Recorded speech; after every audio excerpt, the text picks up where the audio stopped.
She just sits home and does nothing. I heard Marcus's colleague Daniel say to a group of other men at the company holiday party, his voice carrying across the kitchen with the kind of casual cruelty that only comes from complete certainty that you won't face consequences. I was standing in the doorway of our penthouse apartment, holding a champagne flute, trying to decide whether to make my presence known or just slip away. Trophy wife material, another man had laughed, and I'd excused myself to the bathroom before anyone noticed I was there. 2 years later, that same Daniel would be sitting across from me at a desk in Anderson Ventures' downtown Seattle office, handing me his resignation letter, and learning that the woman he'd dismissed as a decorative object was actually the founder and CEO of the company where his new boss, my husband Marcus, would be his chief operating officer. I'd met Marcus at Stanford Business School. He was brilliant in the way that gets people noticed, charismatic, strategic, unnaturally gifted at understanding market dynamics. I was there studying venture capital and portfolio management, which is the less flashy side of business school. The side where people actually understand how money works rather than how to talk about money in ways that impress people at parties. We'd started dating in year 1. By graduation, we were engaged. By the time I was 28, we were married, living in Seattle, and my husband was working as a VP of product at a SaaS company while I was technically unemployed. But unemployed was a generous description of what I was actually doing. I'd spent 2 years since graduation building something quietly. A venture capital fund focused on early-stage female founders in enterprise software. It was unglamorous work. It didn't get mentioned at parties. It didn't have the visible status of Marcus's VP title. But it was generating returns that were outpacing the broader VC market by 17 percentage points. Nobody knew about it. Not Marcus's colleagues. Not my family. Not even Marcus, really. He knew I was working on something, but he didn't understand the details.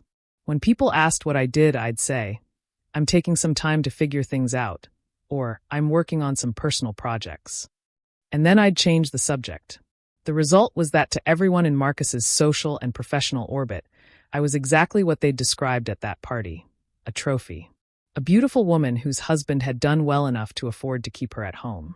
A wife who existed primarily to reflect status back onto her husband. It was simultaneously accurate and completely wrong. The thing about building something nobody knows about is that failure is private and success is your own. By the time of that office party, my fund had backed 14 companies. 3 of them had been acquired for valuations between $85 million and $320 million. 2 others had reached unicorn status. The return on my initial capital investment had been approximately 2,100%. I wasn't wealthy yet. Those returns hadn't fully materialized, but I was on track to become extraordinarily wealthy by the time I was 35. I knew this. My investors knew this. My lawyers knew this. And I'd decided that nobody else needed to know this yet. There was something powerful about moving through the world invisibly, about being dismissed and judged and relegated to the category of decorative, while quietly building something that would eventually prove that judgment completely wrong. So when Daniel made his trophy wife comment, and when Marcus didn't defend me, and when I slipped away to the bathroom and cried quietly in the shower, I'd made a decision. This was temporary. This invisibility, this dismissal, this classification as a non-working spouse, all of it was temporary. Within 2 years, everything would be different. My first move was to go public about Anderson Ventures in a very specific way. I didn't announce it to Marcus's company. I didn't brag about it at parties. Instead, I quietly leveraged my portfolio company's success to attract the attention of the venture capital community. 3 of my companies reached acquisition milestones within an 18-month period. Their success became case studies in effective early-stage VC strategy. Forbes reached out about doing a profile. From behind the scenes to the spotlight, how Catherine Anderson is reshaping early-stage VC investment, the headline read. The article detailed my fund, my returns, my philosophy on backing female founders. It included a photo of me at my desk, looking every bit the serious investor that I was. Marcus had seen the article at work. He'd come home confused. "This is you?" he'd asked, showing me the Forbes feature. "Yes," I'd said simply. "Why didn't you tell me about this?" "Because it wasn't your business," I'd replied. "I was doing my own thing. I'm still doing my own thing. It's just now other people know about it." He'd looked hurt and confused in equal measure. But he'd also looked at me differently. The dismissiveness had shifted into something closer to awe. So how wealthy are we talking? Personally, I'm not liquid yet, but my stake in the fund is worth approximately $180 million in paper value. And that's before the liquidity events that are coming in the next 18 months. Why? Because I've been thinking about starting my own thing, he'd said slowly. And I was waiting until we had enough saved up. But it sounds like, I'll fund it, I'd said. If you want to start a venture. That's actually one of the reasons I want to do this next thing I'm planning. Anderson Ventures started 3 months after the Forbes article. This time, it wasn't a fund. It was an operating company. A startup studio, essentially. We'd identify incredible teams with broken ideas, and we'd invest early capital, operational support, and strategic guidance to help them build their companies. Marcus had become obsessed with the concept. This is what I want to do, he'd said immediately. Not the fund management side. The operational side. Building something from nothing with amazing teams. That's exactly what I need, I'd told him. I need someone who understands operations, who can actually work with founders, who can be the operational backbone while I handle capital and strategy. So Marcus had quit his VP job. I'd capitalized the new venture with $50 million from my fund. And we'd started building. Anderson Ventures grew faster than anything I'd ever been part of. We'd invested in 23 companies in our first year. By year 2, we had a portfolio worth approximately $1.2 billion. We were recruiting a team of operators, strategists, and specialists. We were becoming known as one of the most effective venture companies in the Pacific Northwest. And we needed senior leadership. Daniel had reached out to Marcus about a role. This was ironic, given that he'd been one of the people laughing about me at the party. But Marcus didn't remember that conversation. And more importantly, Daniel didn't know that I remembered it. Anderson Ventures is looking for a COO, Daniel had said to Marcus at a coffee meeting. I've been following what you're building, and I think it's revolutionary. I'd love to be part of it. Marcus had suggested that Daniel talk to me about it. That's when Daniel had walked into my office and recognized me. The confusion on his face had been worth every single moment of the invisibility. Wait, he'd said slowly, you're Catherine Anderson? You're Marcus's wife? I thought you. I did nothing. I'd finished. I sat home and did nothing. Yes, I remember what you said about me at that party. I remember the whole thing, actually. I remember you laughing. I remember Marcus not defending me.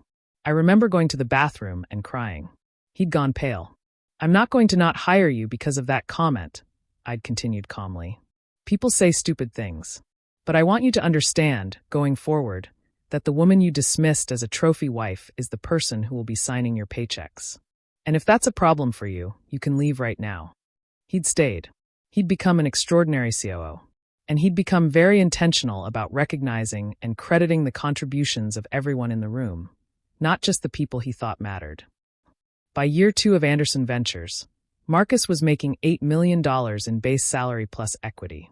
I was making $12 million in base salary plus a founder's stake that was worth substantially more. We were equal partners in a company that was worth $3.8 billion.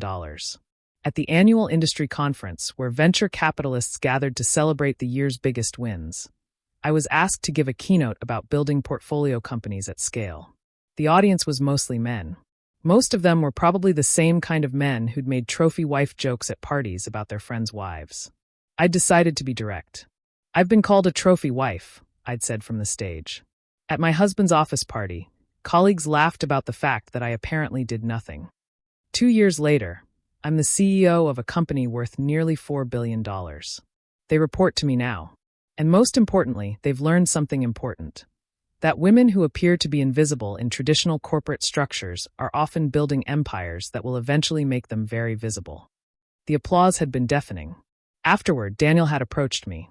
I owe you an apology, he'd said. For that comment. For how I treated you. For dismissing you. I know, I'd replied. And I appreciate that. But here's what I want you to understand. I didn't build this company to prove you wrong. I built it despite you. I built it because I had something to contribute, and I wasn't going to wait for your approval to contribute it. Your apology is nice. But it doesn't matter nearly as much as the fact that I'm no longer waiting for people like you to finally see me. The cover of Seattle Business Magazine came out 3 months later. Catherine Anderson, the woman your husband's office overlooked. The article detailed my journey from being dismissed as a trophy wife to becoming one of the most successful venture investors in the Pacific Northwest. It mentioned the Forbes feature. It mentioned Anderson Ventures. It mentioned the fact that Marcus had left corporate America to become my COO. At Marcus's old company, the article had circulated quietly. The men who'd made jokes at the party had read it. They'd seen their former colleague's wife become vastly more successful than any of them. Some of them had reached out asking for investment advice. I'd politely declined. The real victory wasn't the money or the success or the company valuation. It was something quieter and more profound. It was the moment when I'd stopped needing people to see me correctly. It was the realization that I could be dismissed, mocked, and relegated to invisible status, and it wouldn't change what I was building or what I was capable of. It was the freedom that comes from understanding that other people's categories don't have to be your reality. Marcus and I are still married. We work together. We've built something extraordinary. But I know now that I would have built it either way. With or without him. With or without his support. With or without the visibility. Because the thing about trophy wives is this. They're only trophies to people who don't understand that women are people first. And once you stop needing those people to understand, you become unstoppable.